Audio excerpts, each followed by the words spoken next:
Sunlight spills through the cafe door. Mic goes live like it's done before. 9 years deep in these mountain towns, we brew the truth, not just sit around. I came for a visit and stayed for the view. The soul of this place, it just pulls you through. Mornings in Finlandia, nights in Salento. Life don't move fast, but man, it's full tempo. This ain't a pitch, it's real as it gets. From lost bags to love and bureaucratic regrets. No script here, just the sound of real lives told live every week under Colombian skies. It's coffee time lived from the heart of Quindío, where the screen fades out and the real stories flow from expats who landed and locals who guide. We laugh, we vent, we cry, we ride. It's not about views, it's about the vibe. Just raw conversation, live and alive.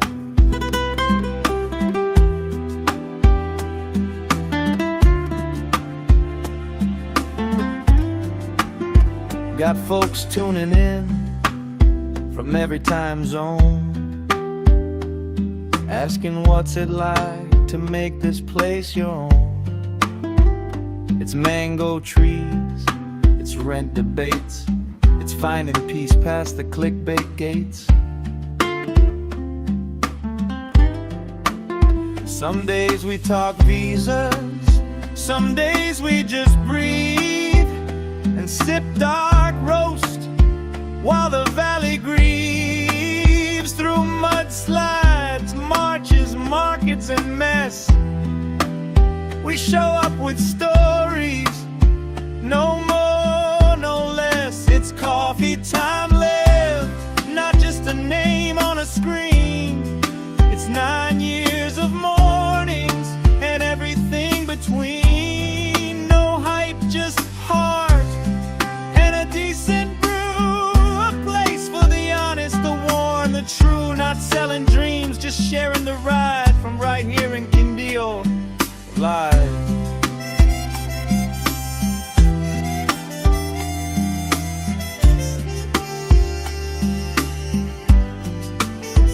And if you've ever felt a little lost or wide awake at dawn, this show was made for you to lean on.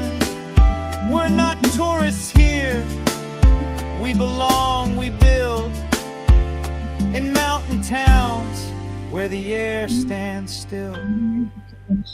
So bring your mug, your doubts, your days. We'll light 'em up in soft cafe rays. It's not a podcast, it's a porch-like glow. It's home and a headline, a yes and a no. It's coffee time live, come as you are, from my table in Colombia to wherever you are.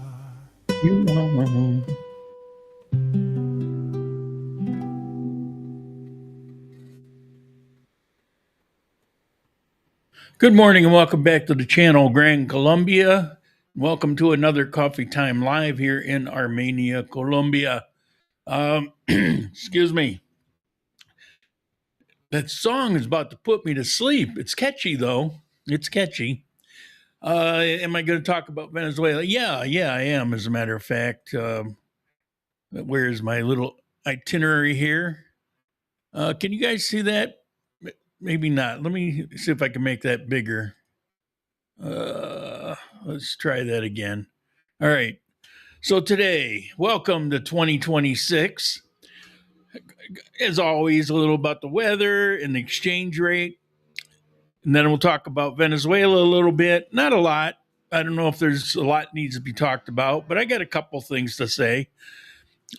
Cover the news headlines and I will include in that a little talk on the minimum salary increase, largest in history, and what that means for rentals, and then the main topic, how living here changes people. Okay. If you have questions as we go, feel free to put them in there. And as always, it's a live chat, and I will get to it. No ad campaign today, thankfully. And let's see. So the weather right now, it's about 72 degrees, going to have a high of 76, a low of about 62. The usual. In the Colombian peso, it's about 37.90, which is pretty good. It's up a couple hundred from a week ago. So that's nice. Kind of redeems me a little bit from last week because there was a little controversy because Grok had told somebody that it was actually going to keep going down. And I said, well, no, because of these reasons, it's actually going to go up a little bit, and which it has. And it'll probably go up a little bit more. What's going on in Venezuela, likely to have some effect, but we don't know yet what kind of effect it's going to have. Chad, good morning. Dan, how you doing, Dan? LaBelle, good morning. What do you think about Venezuela? I'll talk about that. Olga, how are you? Tommy, good morning. Okay. I was so busy. I didn't make a coffee. And it definitely makes my throat feel better when I got a coffee. Where's Owen? Owen always tells me, looks good, sounds good. Okay. What are we going to talk about here? Venezuela, right? Yeah, Venezuela.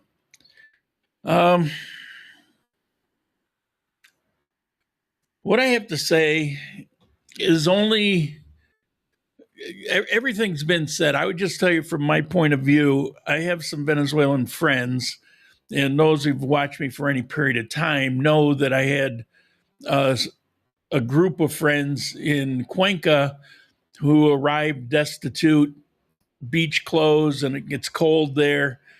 And we did a little fundraiser, helped them out. They all became gainfully, Olga, thank you, Olga. They all became gainfully employed, and that was pretty cool. And I got to know a lot about Venezuela, like the rumor of the prison where the inmates were locked up and not fed, and they were eating each other. And it turned out that one of the people that I had helped, that was actually the town they were from, and verified that it was absolutely true, because people were saying, no, that's just made up. They're not eating their pets, and they're not eating each other. And well, they actually were, apparently. So, Owen, thank you, Owen. Appreciate it. So when this happened, first of all, it wasn't a surprise. If you've been following me, particularly on Rumble Premium, I've talked about this. It was pretty obvious what was going to happen. And there was a couple of ways it could go. And it kind of worked out the way I thought it probably would, because not because I'm clairvoyant, but it made the most sense. What happened made the most sense. But I will tell you that last year, the year before, when they had the elections, and the elections, that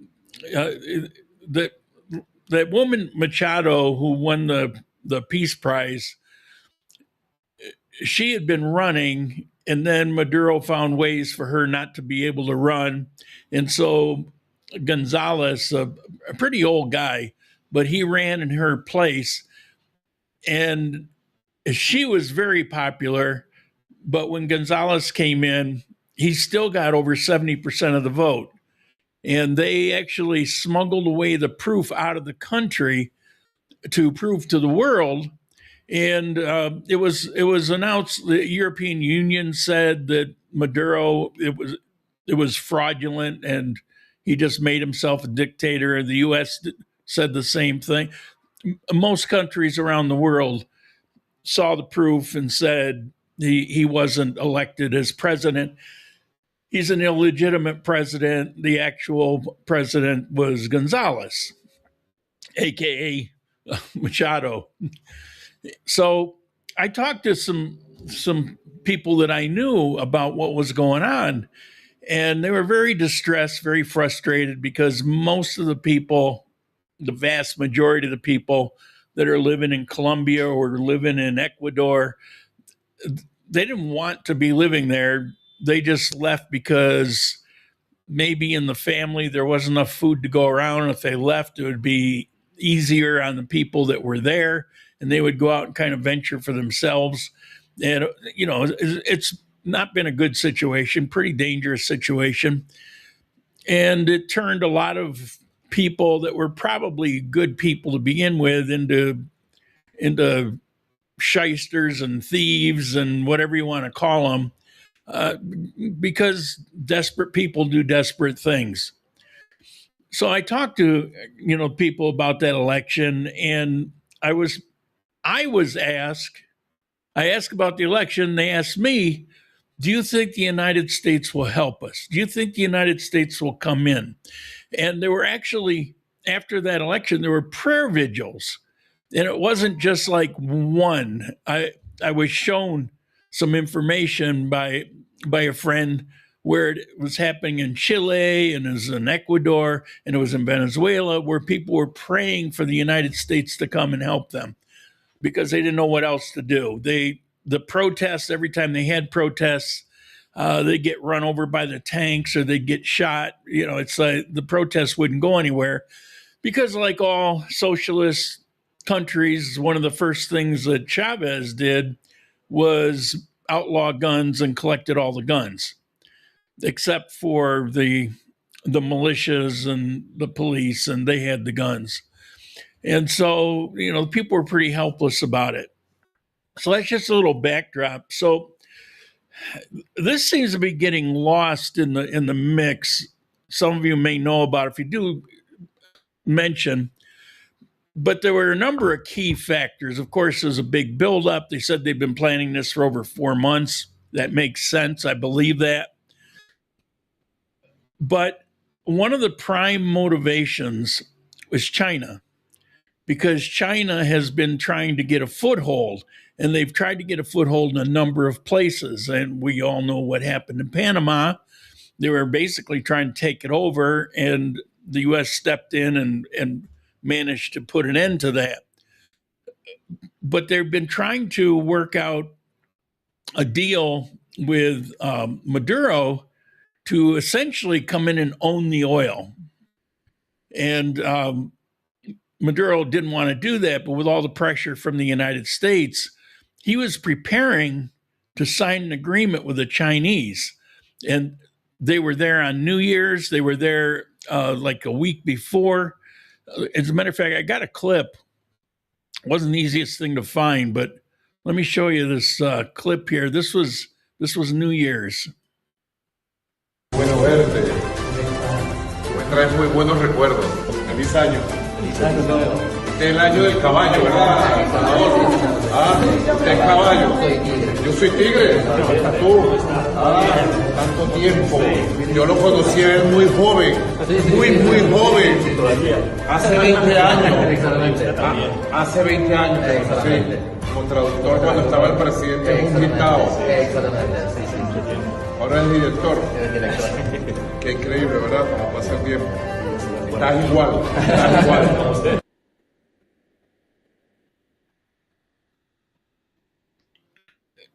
That's where he wasn't going to do it.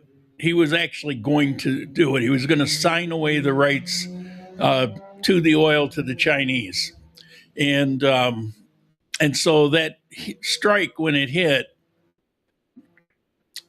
explains why it hit when it hit. I know they had a couple weather delays and things, but I mean, if it wasn't for that, they could have gone on another week or two or whatever, and maybe would have taken the deal. So I don't know if you knew that or not, but I thought I would throw that out. I did contact a couple friends that I know Venezuelan that had actually moved back to Venezuela. And I asked what was going on, and they said that people are celebrating, they're waving American flags. They're two separate people. They don't actually know each other. I forget the cities they're from. One's on the coast, one's in the mountains, but neither one is Caracas. And they said that people were waving American flags and cheering and going crazy. Let me.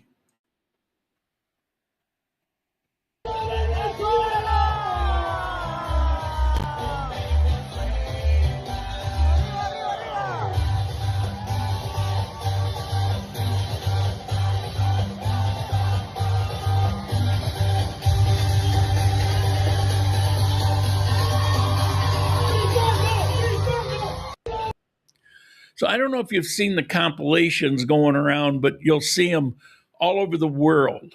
There's a massive amount of Venezuelans. It's the second most. Colombia is the first. Chile is the second most. The United States, Colombia, Chile, those are the big ones. But there's a compilation going around all these different places, and it all looks the same.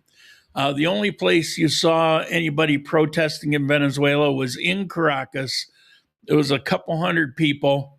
They were mostly military or police, and they were holding up a photograph of Maduro and one of Chavez. They were getting rich they were having a good life off of him being in power. So of course, they're going to complain about it.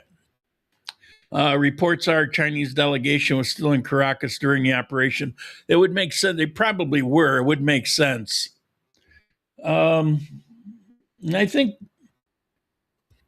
that's about all I have to say about it. Those are a couple things I thought maybe you weren't aware of, and so I thought I'd point them out.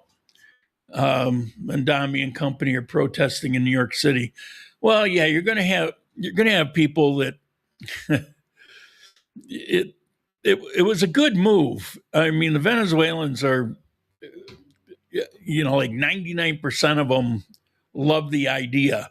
One of the first concerns was when right after it happened, I was talking to a friend, and she said, "So what's going to happen? Who's going to make the country run, because you have those people in Caracas that, basically, like if Machado tried to come in, they'll arrest her, they'll shoot her, not because that's what Venezuela wants, but because you got that handful of people that are, diehard leftovers." And I said, I really don't know. I would imagine they'll probably escort her in. Then there was a speech saying, no, the U.S. is going to actually administrate until they can actually sort that out and then back off. Made perfect sense. It also made perfect sense. I don't know if you're aware of the oil situation in Venezuela. Everything fell out of disrepair. This happened in Ecuador too. When the socialists took over, it was practically new, the infrastructure for the oil.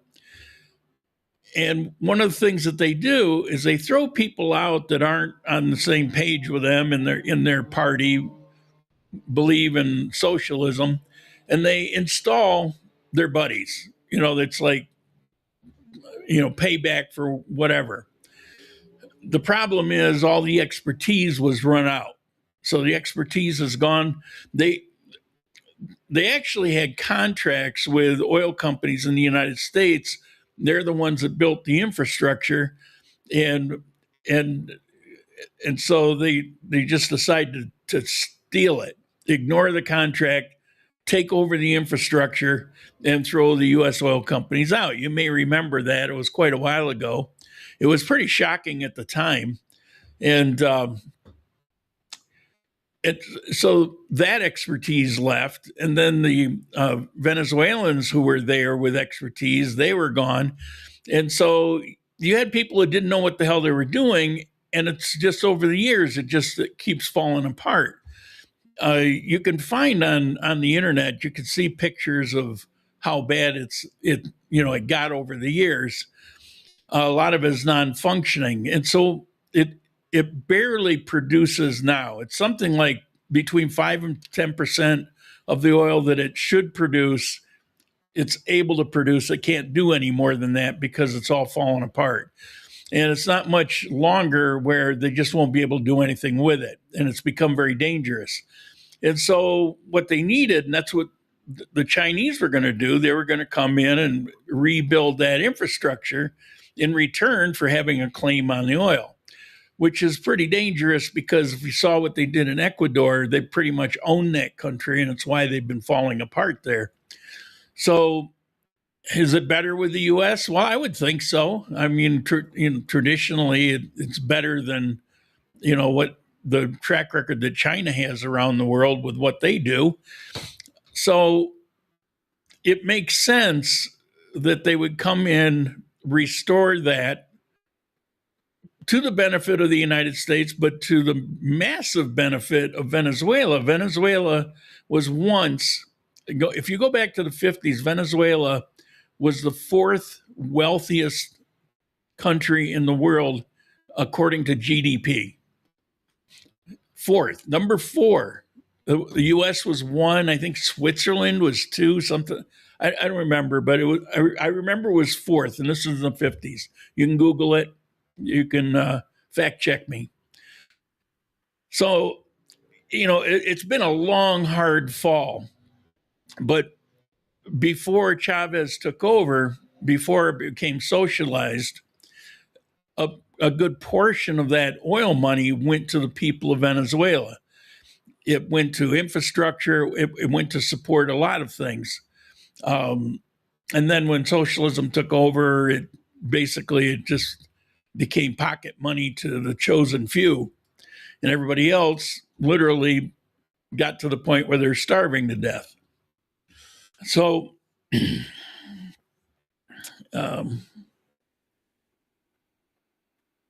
hold on.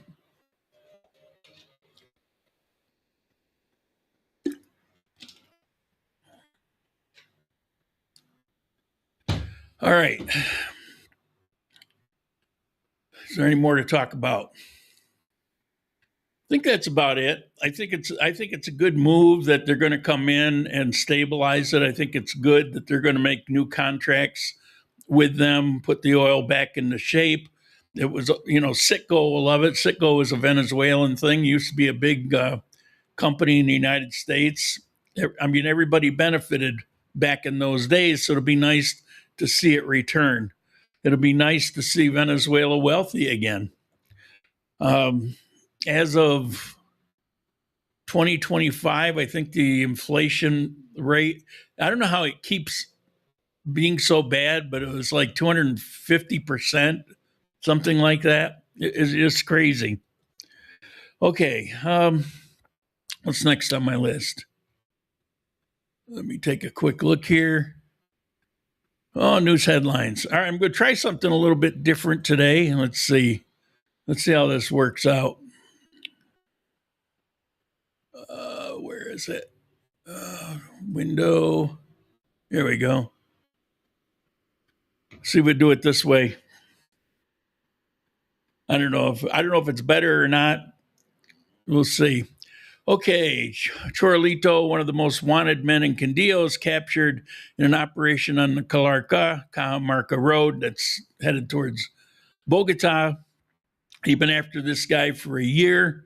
Kind of a bad dude. They've really been doing, I keep showing you these kind of headlines you rarely saw going back a handful of years ago. But there's been such an effort to clean everything up here. So, I mean, I could show you 2 or 3 of these every week. Okay, well, let me get to, here we go. from January 5th, tomorrow to the 12th, Salento, big festival.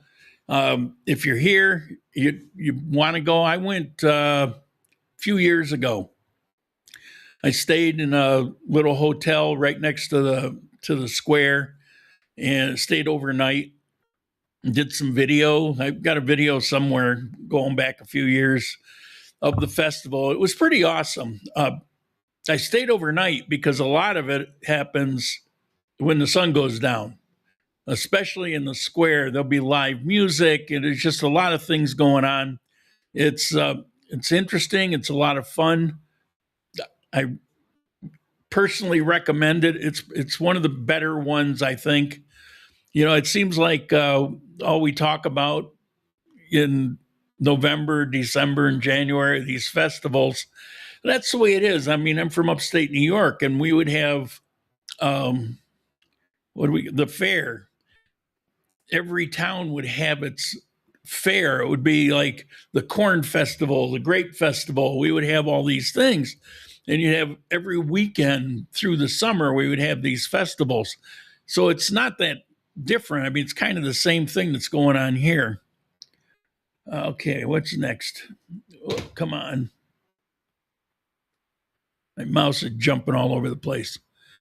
Okay, let's talk about Colombian minimum salary rockets. And it has. It's kind of crazy. It was decided by decree. It's supposed to work as a negotiation. The negotiation was ongoing, and somebody stepped in and made a decree that this is what it's going to be, because they declared this national emergency, so it gave him powers. The courts will decide on that probably in a week or so.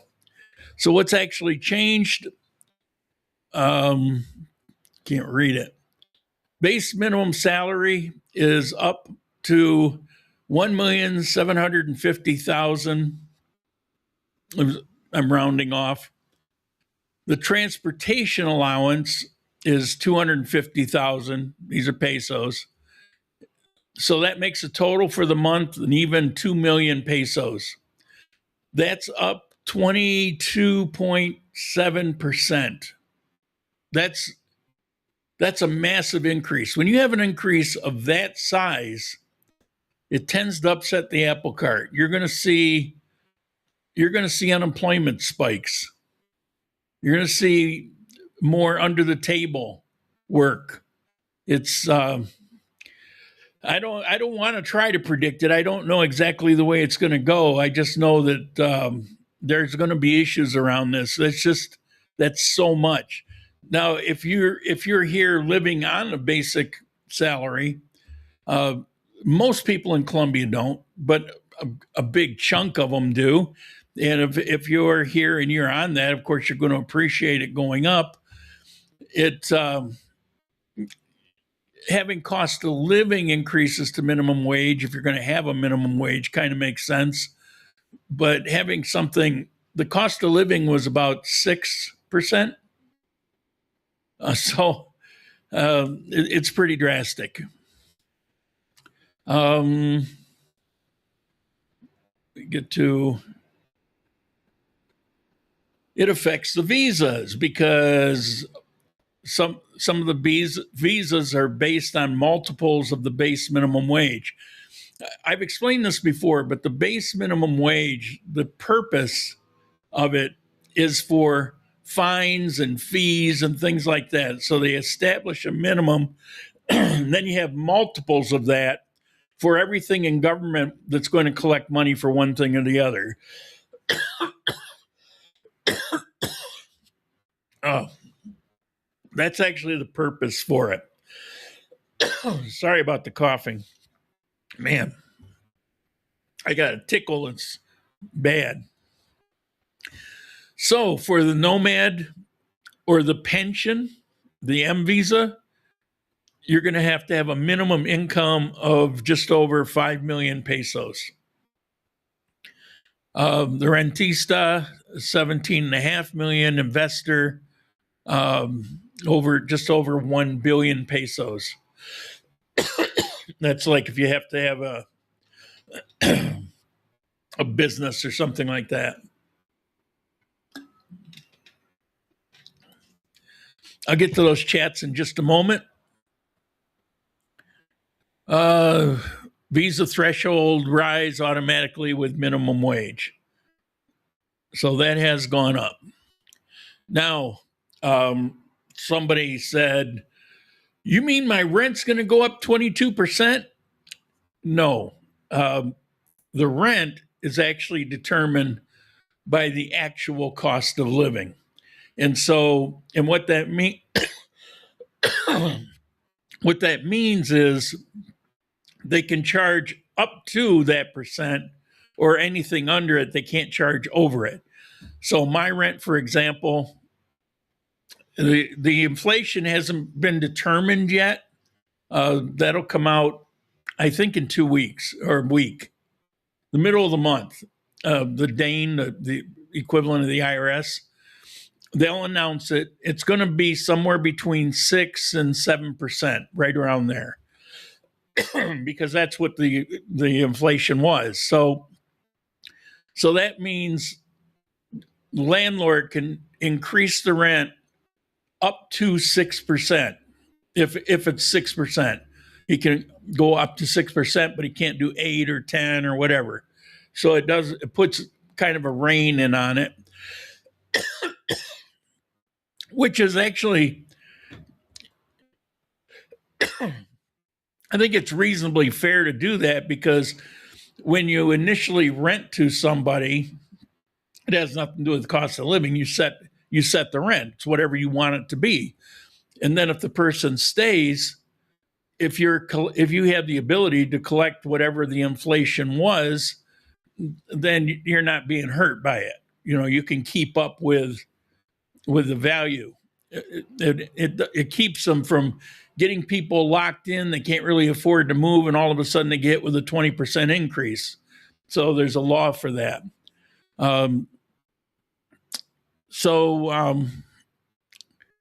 Rents will be determined probably January 30th by various landlords. I think it's actually a cutoff date. I think they have to do it by then. That I won't swear to. I'm not positive. All right. Yeah, cost of living 2023 was 9.3%.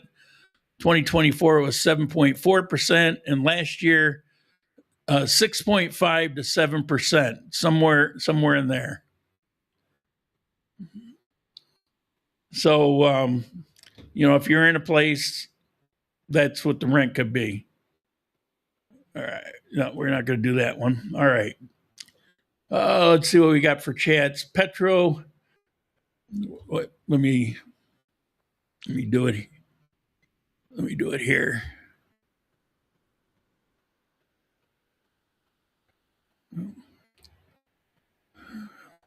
Hold on.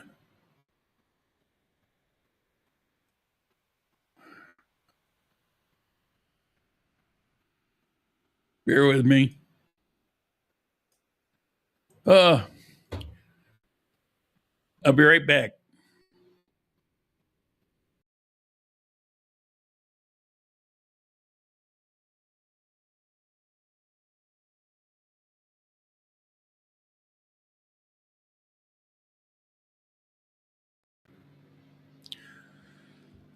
Okay, I did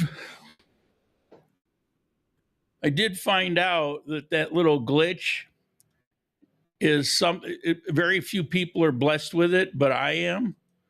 So I'm not sure what I can do about it, but it's there. Where were we? Petro trying to save his ass. The U.S. may target cocaine processing facilities, but they'll not take them out like Maduro. The U.S. will finance. I don't agree with the U.S. will finance anybody to get them into office. I don't see that happening. I also agree that they're not going to come and snatch Petro. But I would not be surprised if they didn't level a couple of the cocaine factories. There's three big cocaine factories in Colombia. And some of the frustration in the U.S. is that they're there, they're evident, everybody knows about it. Why do you keep letting them do it? Well, there's reasons. If we had a different president, that wouldn't be happening, but it's happening. So I wouldn't be surprised if that didn't happen. But those are not near any kind of population. So, I mean, most people wouldn't even know that it occurred, except I'm sure they'll announce it. But yeah, so Venezuela and California have done similar increases, so the results are known: employment and inflation. Yeah, yeah. Do you know the investor visa will play out with this huge minimum wage increase? Can a person fall below the threshold of not buying an expensive enough property? Okay, well, yeah, it potentially it's possible. I knew somebody 2 years ago that happened to, that they fell below, but they were able to negotiate something. They never left, even though it fell below. I don't know the details of it. I had a lot going on at the time. I just didn't. I listened to the story, but I didn't dig into it. But it's a possibility. I would check whoever handles your visas and run it by them, because I really don't know. I do know that somebody who had that situation was able to negotiate out of it. California and Washington did this, and what you said is exactly what happened, raise the minimum wage up so fast that it makes the company stop trying to do business. Yeah, one of the things that the opposition, which is most of the government, they're complaining about is they're saying that we already had a huge problem with young people getting any kind of employment, and now it's just going to make it a million times worse. We'll see. Valero Oil is leaving California and willing to take $1 billion loss. Yeah, I heard about that. That's massive. That's a massive thing. Financing elections, what we do best. Now you have to know the history of the U.S. and Colombia. Petro is a fleeting issue who is gone by summer. Colombia and the United States forever have been very close. This is something that doesn't seem to be known by people in general, but Colombia and the United States have been very close. If you go back through time, you'll see that when something comes up in the UN, Colombia will be one of the first ones to support it.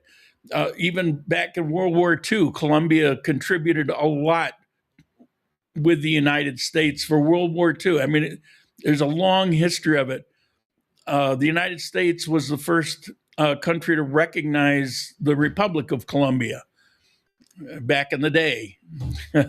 So the United States historically has done things like that, particularly in Central and South America.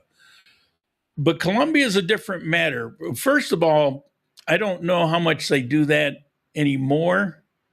I don't think they backed away because so much of it backfired that you saw them back in probably around the 80s and 90s, really back away from that kind of thing.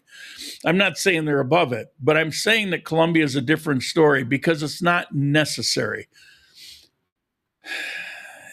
You have to see how Petro got into office.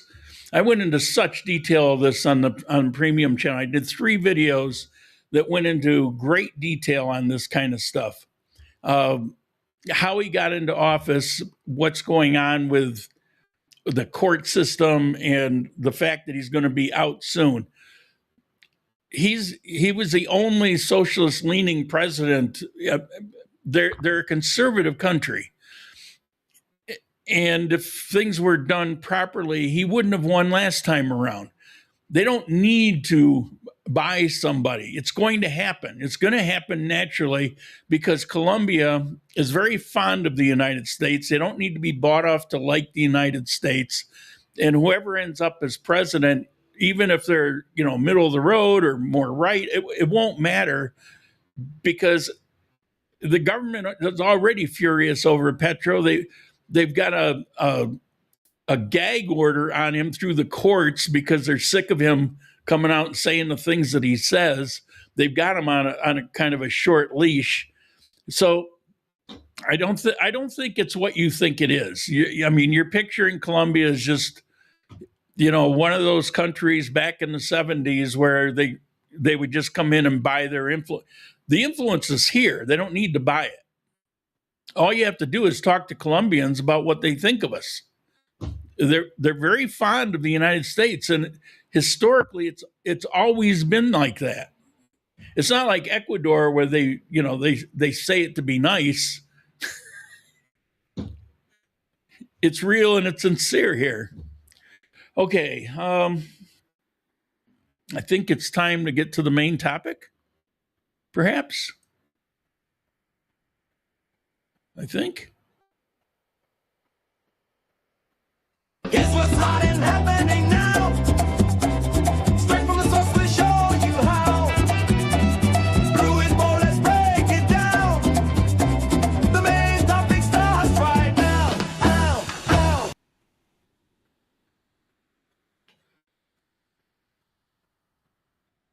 Okay, I've noticed something over the years living here. Two people can move to Colombia at the same time, same city, same budget, same intentions. I've personally seen it. And a year later, one is settled, relaxed, building a life, and the other's irritated, tired, and quietly planning an exit. Because they tell me. It wasn't a year later, but some years later, Mike kind of falls into that category somewhat. When you ask them what went wrong, they struggle to explain it. Nothing happened. Let me give you one ordinary example because this is how it usually starts. Someone opens a local bank account. Straightforward, passport, visa, proof of address. They're told to be ready in a few days. But a few days pass and nothing. As I tell this little tale, you can apply it to a million different things here. So they go back. One document is missing. So they bring it back the next day. Taxi, taxi, taxi, taxi, taxi, taxi. The person who handles that stepped out. So they're told to come back tomorrow. Tomorrow becomes next week. And that's where this quiet divide begins. What gets people isn't crime, it isn't money, it isn't politics. It's the friction, it's the small things. They're repeated often enough that they start to matter.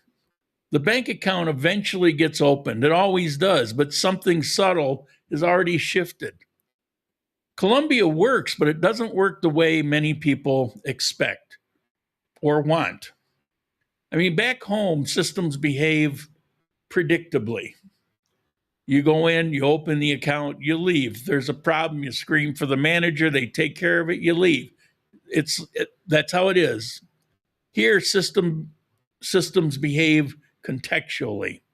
At the bank, nothing was actually wrong. The rules existed, the process existed. What mattered was timing, mood, and which human you happen to meet that day. I had it's like that times a million in Ecuador. If you do things in Ecuador, you come here, you think it's a breath of fresh air. If you've only ever experienced here, you think it's tough here. Ecuador was a freaking nightmare.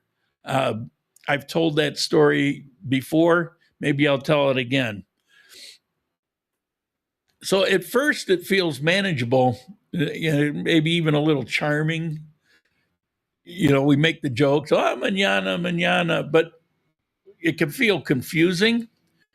And eventually for some people, it just feels exhausting. Another thing people don't anticipate is control. With the bank account, there's a moment where you realize you can't force it. You can't escalate it. You can't get a hold of the manager and solve it.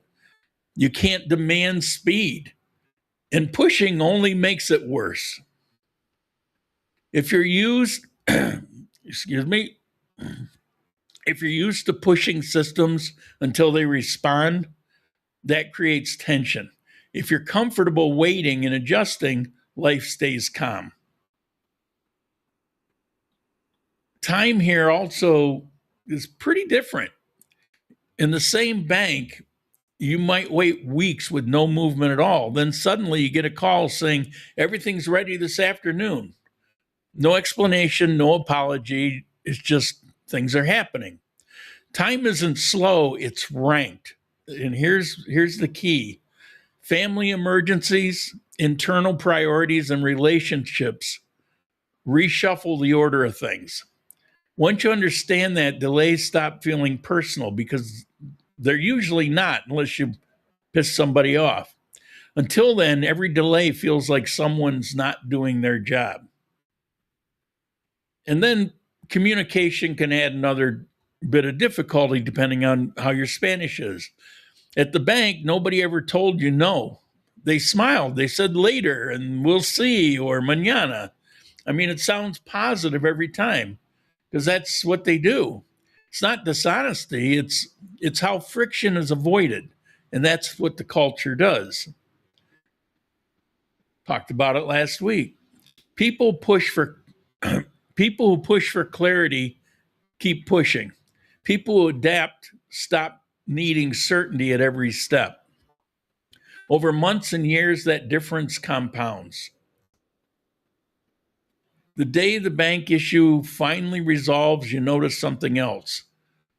The locals who glide through these situations don't look stressed. They know who to I'm really sorry about my throat. Trying not to choke. They know who to greet. They know when to wait. They know when to come back. They know who to avoid. They belong to the rhythm of what happens here. You can live very comfortably in Colombia without ever learning that rhythm. Plenty of people do. But some eventually notice they're always slightly outside of it. They're welcome, but they're not central. They're not in the circle. They're included, but they're just not, they don't belong. That's usually when they say Colombia changed, but it didn't. Colombia doesn't really change. They just reached a point where adapting was required and they didn't want to adapt anymore. It isn't right or wrong. It's about learning how to fit. Some people loosen up, settle in. Some people stay rigid and feel the weight. It's information about who you are and what kind of life you want. I mentioned earlier about the priorities are about personal emergencies and relationships and family. In the US, if you go into the bank, the only thing that matters is your opening an account. Here, that person who was supposed to take care of you, maybe there was something going on in the family. That takes precedent, takes priority. And the people, his boss, knows that. Go take care of it. That comes first. You can wait. You're just a customer. You can wait because the life isn't going to end if you don't open that account today. And they know that. You may not feel that way. But that's where this friction comes in. And so I use the bank as the example, but you can look at it with getting your visa, or there's a million things that it can be, and you have to learn to roll with it. You have to understanding is a big part of it.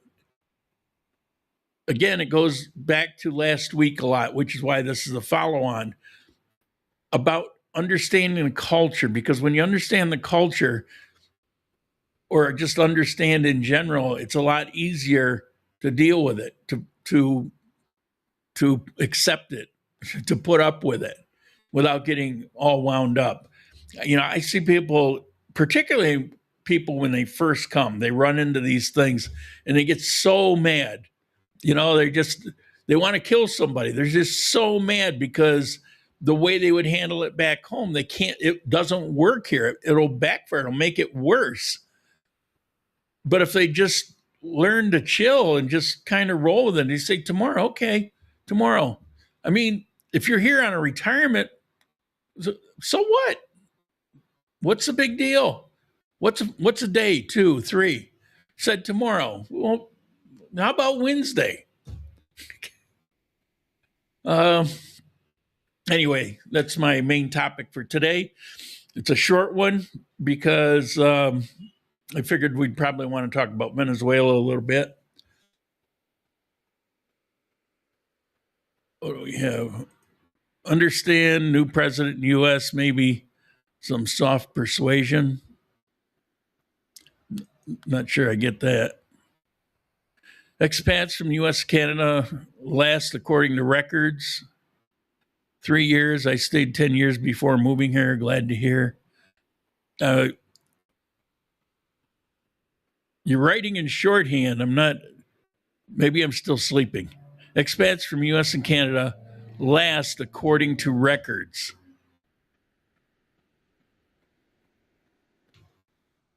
Three years. I don't understand what you mean. Help me out here. It's probably staring me in the face, but I'm not getting it. Yeah, I know you spent all your time in Ecuador. Okay. Any other questions or anything more about Venezuela that you're interested in? I do follow these things. You notice Turtle's not here today. He's mad at me. He blocked me on WhatsApp. It's all kind of silly. Last week I was talking about the cost of living because it was tanking, and so I did a lot of research on it, trying to figure out what was going on, and so I announced it. And today sort of vindicates me because it did exactly what I predicted it would. I didn't predict, it was the information. But he went on Grok and he just asked what's going to happen with it, and he posted it up, and it was contrary. Well, one, if you don't agree, that's fine. But what I noticed right away is he said, he just looked on Grok. Well, he was here. He looks it up. And the thing is, you have to know how to ask, because there were 4 factors that if you didn't tell whoever it is, Chat GPT or Grok or whatever, if you didn't tell them to include those factors, it would give you that basically trending what it was going to do for the year. It will tell you it's going to continue, except there were differences. And so I know that because I've been working closely with these things for a while now, most of this year. And so when I ask, I put those 4 things in. By the way, include these. And then I came up with the research that I had. So after it was all over, I went to Grok because I knew he was upset at me because I was kind of poo-pooing it. So I go on Grok and I ask it, what's going to happen, and I get the same answer he got. And then I ask Grok, okay, take these things into account.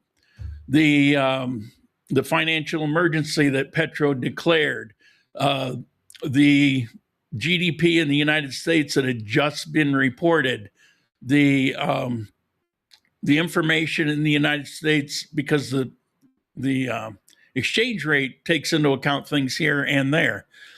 The labor report, at first blush, it didn't look very good, but if you looked and saw that it was 100% private industry, nothing to the government, it was actually a pretty amazing labor report. There were more private industry hires than almost ever happens. So anyway, I give it a list, and then Grok came back with essentially what I had reported. It if you ask it, it doesn't take everything into account unless you direct it, and I knew that. So it wasn't about with Turtle. It's just that's the way the AI works, And I knew that, but he got mad at me for it. It's like, well, don't get mad at me. I'm just talking about cost of living, and instead of getting mad at me, learn something. You'll do better with AI if you figure out how it actually works. Because if you ask it a question, it's going to lie to you. It's just the way my last video on my private channel, I went into detail on this about how to get AI to be honest with you, give you good information. So if you're interested in AI, take a look at it. I've got one or two more that I'm going to be doing on AI. So if you're interested in AI, take a look. Okay.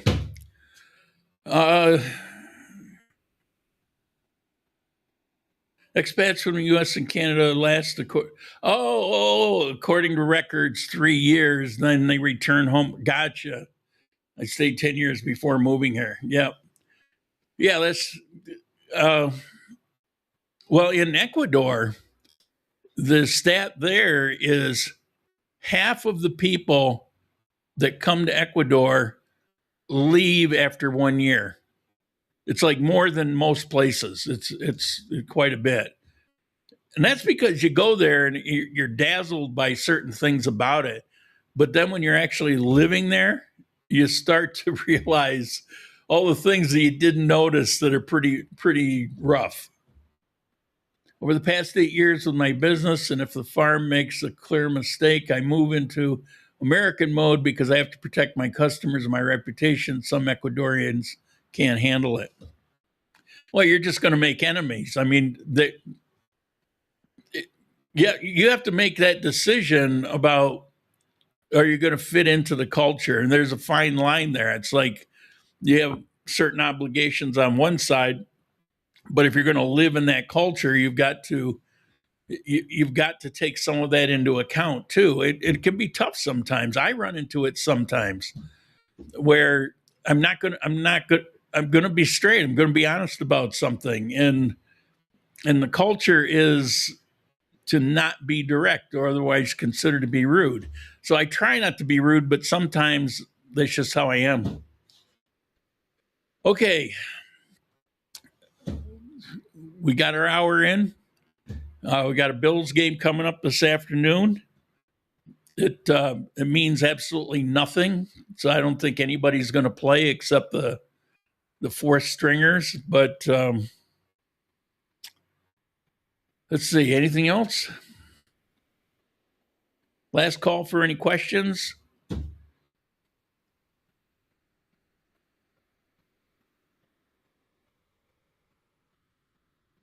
Okay, we're going to call it here. I will see you next week. I will be doing that AI video, possibly two, sometime during the week. They'll be on my personal channel. You can access it. If you're watching this, you can still access it. You just have to, I've got 4 different channels, but they're all in one account. So if you're in this account, you're also in that account. So look around, you'll find it. And you might as well get used to AI. And I'm intentionally not technical with them. I'm assuming that you're just beginning with it, because that's where most of the issues lie anyway. Once you've used it for a number of months, you've kind of figured out a lot of the issues. All right. I will see you next Sunday. Ciao.